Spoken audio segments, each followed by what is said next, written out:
Okay, well thank you very much everybody. It's my pleasure to open the monthly full council meeting.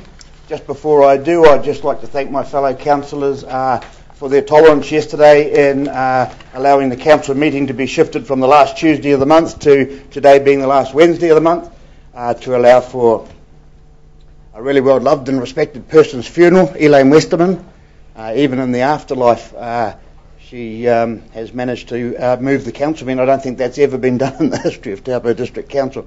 However, here we are today to have our council meeting. One day late, but never late, better late than never. And on another note, I would just also like to personally congratulate and thank all the councillors for the hard work that they've put in over the last couple of months, and especially in the last couple of weeks. I know it's been a tumultuous time for you. You've had to put your hands on your hearts, you've had to dig deep, and you've had to do what is right and what you believe is right for the greater good of the district. And for that I congratulate you and thank you and support you. So, without any further ado, I will officially open the council meeting, and I will call for any apologies, but I know there are none, so we'll move on from there. And we'll go straight away, item number 1, which was to be a presentation from the Friends of Lake Taupo, which have big concerns about erosion, etc. around the lake. That's been postponed to the August meeting. They'd like to present to us in August, so if you're all happy with that, that will happen then. And if that's the case, we'll move straight on to item number 2, which is a presentation from Taupo Community Patrols, who were the winners of the Trustpower Awards the year previous to this. Congratulations again for that. So welcome to Mr. Ashley Wheel and Mr. Roger Everest. You'd like to come forward and present. We're happy to have you here. Thank you. Thank you. Thank you, Mr. Mayor and Councillors, for giving us this opportunity to speak to you today. There's 2 parts to this presentation. At present, I am Chairman of the Taupo Community Patrol, and Roger is one of our members on the Executive Committee. He is also our team leader, or team captain, on the group that looks after the cameras. So I'm going to ask Roger first to speak to you and tell you what goes on there. Okay, well, welcome Roger, and yep, we're Thank all you, yours, Mr. and it's good to hear that we are going to get a presentation about the cameras, because it's only a couple of years ago that we put up a lot of money as a council to get them, to keep us the safe place we are. What I'm going to do is I'm just going to pass around a... would you just take one and pass it around? Yeah, certainly will.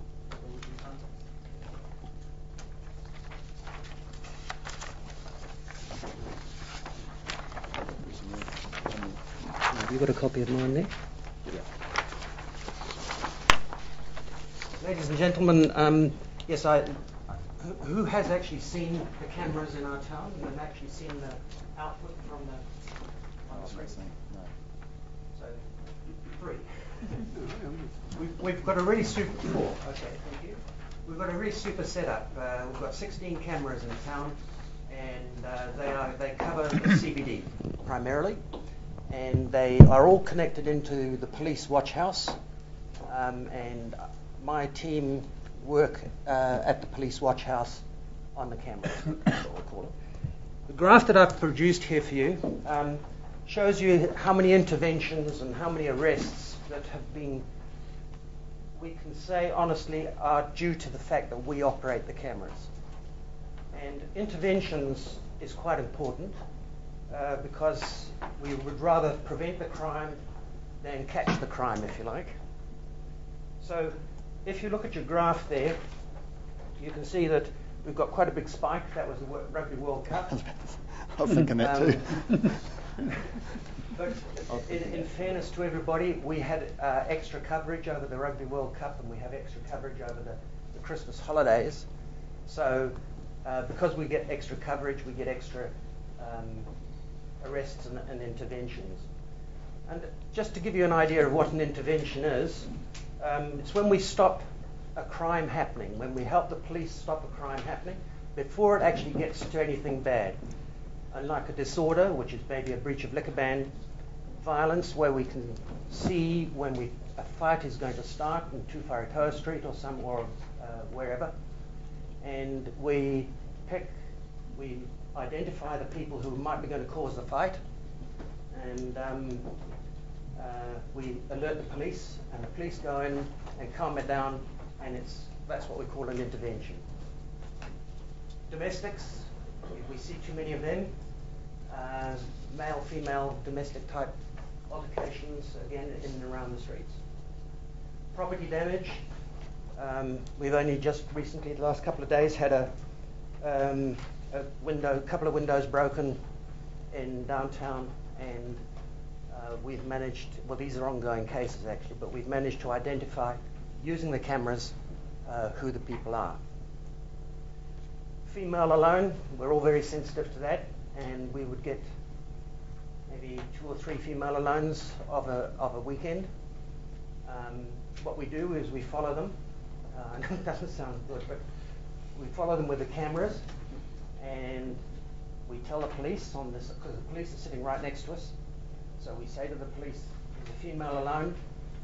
He organises a car, and we keep following her up wherever she may be going. She may be drunk, she may be sober, but more often than not drunk. And the police will pick her up and take her home. And that happens a lot. And in spite of everything that's in our history, it's pretty serious. Drunks, we had a situation only on Saturday with a female lying in front of, in Robert Street, Tongariro, in the crossing there, right in the middle of the road, out like this. And we were able to get the police there before somebody else got there and run her over. And then we had what I call stupidity, which is, again, this happened on the weekend. Boy races in a Turangi-Tongariro Street, with the front passenger sitting on the windowsill, with his head and arms out of the car, waving to all people. And off they went, and the objective of the driver was to try and get this guy out of the car, to shake him off. And we were able to follow the car through the streets, and direct the police to where the car was, and able to prevent clearly what was going to be a huge accident compensation claim. We see the benefit that we do as being to the victim, to the police, to the Taupo District Council. I haven't mentioned what we do for you guys in terms of preventing damage and graffiti and things, but that also is quite big on our list. The general public, the shops, and even the offender. The offender is, he's going to spend, if it's Saturday night, he's going to spend until Tuesday in the cells, and that's not a very pleasant experience. And then if there's worse to come, he's got a record, he's got a whole raft of things. So if we can prevent that, that's also good. My CCTV volunteers are all members of the Taupo Community Patrol. We spent 1,123 hours last year working the cameras. We spent 260 hours on the Rugby World Cup, just covering the fan days, 24/7. We have 8 volunteers, and we all have the highest police security clearance. In other words, we are virtually unpaid police. We do terribly unsociable hours, 2,200 hours to 400 hours on weekends, and that's when most of you will be in bed. So we work Thursdays through Sundays, on the holidays and major events. So when there's the Ironman or the Around the Lakes, or when we've got something going on like that, we put in extra staff for the coverage of the cameras. We now also assist the police with CCTV searches and downloading the camera material to the police system. And only very recently we started to take over, well, not take over, I didn't mean that, to use the cameras that are in Spa Park. I think that they belong to the council, and we are now trying to extract information out of that to solve a few crimes. So, ladies and gentlemen, that's my on the cameras, and if you have any questions, I'm more than happy to answer them. All right, well, thank you very much for your presentation there, Roger. Are there any questions from fellow councillors? Councillor Crate? This all came about, did it not, from that big forum we had in the Great Lakes Centre about Karen. Yeah, just as a very short story, there was always been 2 or 3 cameras in town. When Karen Aim was brutally murdered, we formed a Safer Community Trust. Yes, there was that big outrage from the public. We tried to go to central government and get money through the police, etc., so we would have a safer Taupo by virtue of these cameras. We were rebutted. Your council at the time, of which Barry, Councillor Heckling, Councillor Downer, Councillor Kepper, we voted at the time to use ratepayers' money, and I think I'm using the top of my head, it was $250,000, and we put something like 17 have we got now? 19? 16 cameras. 16? We've now got 17 or 18 cameras now, basically on all the integral parts around the town, and as you've just heard from the presentation, the volunteers stepped up to the march to keep Taupo a safe place, and it appears that they're obviously working. So I'm very, very pleased about it, and to answer your question, yeah, that's what it's come about from, Councillor Crate, along with the segways that got sent home. Councillor Williams? Yeah, thank you very much for your presentation, and thank you so much for the work you do for our community. Just a topical matter at the moment is teenage binge drinking, and you mention problems with drunkenness in our streets and females alone in a drunken state. Can you make any comment? Do you have any figures or make any comment about how many of those people that you protect are actually young people, and what under the underage or under the age of 18 or teenagers? We normally call them juveniles if they're under 18 and drinking, and that's handled slightly differently. But just in general terms, most of those interventions and arrests would be alcohol related. And what do you have any idea about how many of them would be like juveniles, or what kind of incidents in our town? If you would allow me just a guess, I would say 10%, 20%, somewhere around there, the lower end. We do have a fairly solid base of reprobates who are older than that, and good clients of the police. Thank you. Well put. Any further questions, councillors? One last question from me, Roger. Well, firstly, thank you very much for your presentation. I think you do know that the councillors have worked hard in the last couple of weeks, so there won't be any further questions, any further money, but my question to you is there anything other than money we can do to help you further? Okay, there is, and Jack Woodland helps me a lot because he's in charge of paying the maintenance. I do the maintenance side of it, and he pays the bills, and there is somebody else who helps me. Tonight I can't remember his name, but when I have trouble with the trees, I do need sometimes somebody to come along and take a little bit off the top or do something, because we don't want to damage the trees, but we don't want equally to have the camera that's just sitting there doing nothing because it can't see anything. So we do need, and it has to be judicious pruning, and we have done it in the past, and I'm going to have to do it again this winter. Okay, well, I think we had this issue about a year ago, where there was issues with the trees and the camera couldn't see, etc., etc. I think I went to Mr. Williams. Mr. Williams went to the staff and straight away trimmed the tree in an appropriate manner so human life wasn't at risk, nor the trees.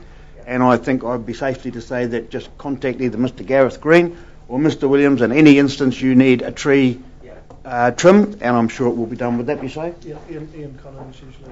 Yeah. If I may just make we'll just give you, Mr. Williams will write a contact and a phone number for you, and give it to you before you leave, and then you have a direct linkage with a tree trimmer. And I do have Tony Harrison's permission to ask you all if anybody would like to come and spend a Saturday night and Sunday morning from 10 until 2 or 10 until 4 with me on the cameras. You'd be very welcome. Okay. Well, some of the councillors might like to take that up and see what's actually happening in our community at that ungodly hour of the night. And if one of you councillors are interested in being taken up on that offer, see Cheryl, and Cheryl will correlate whatever evening you might want to or might not want to go there. And being passed around at the moment is the Taupo Community Patrol. These are the day and night patrol part of this presentation.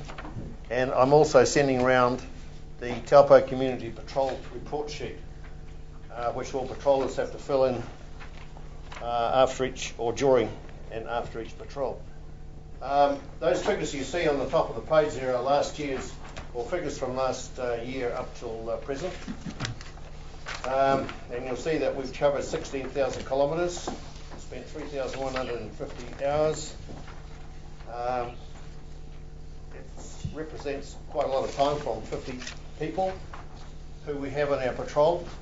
50 seems to be the number we have. We have one go, another one arrives almost. We just stay constantly there. We are affiliated to the CPNZ, that's Community Patrols New Zealand, and we have a memorandum of understanding with the New Zealand Police. So in a way we're sort of linked at the hip to the police now, and more so throughout New Zealand than probably ever before, because the way the policing is happening in New Zealand now is that they're being more proactive in stopping the crime rather than waiting for the crime to happen and then you go and have to find the perpetrator of it. Patrol, we generate 40% of our own income, and that's from the Ironman, Oxfam and Taupo Racing. And we also receive income from COGS, Pokey Lions Club, Rotary and the Cosmopolitan Club. Our expenses are vehicle running costs, equipment, training at the NTS, that's the National Training Seminar, which 10 of us are attending this next month in Wellington, and first aid training. Patrolling has changed in Taupo within the last 2 years. What we did, we decided we'd make ourselves visible. And so this is what you should see wandering around the streets and in our tourist spots. That high-vis jacket has made a big difference. Before we used to patrol dressed as Roger and I are in a patrol car, and sure, the patrol car was marked, but when you got out of it, you were just like the ordinary citizen walking down the street.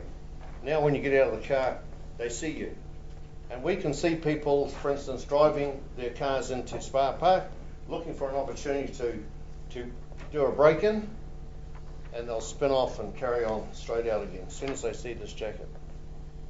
So what has happened is we now patrol through Pack and Save, we patrol through farmers, we patrol through the warehouse, and all of those businesses are very happy to see us dressed in our high-vis jackets.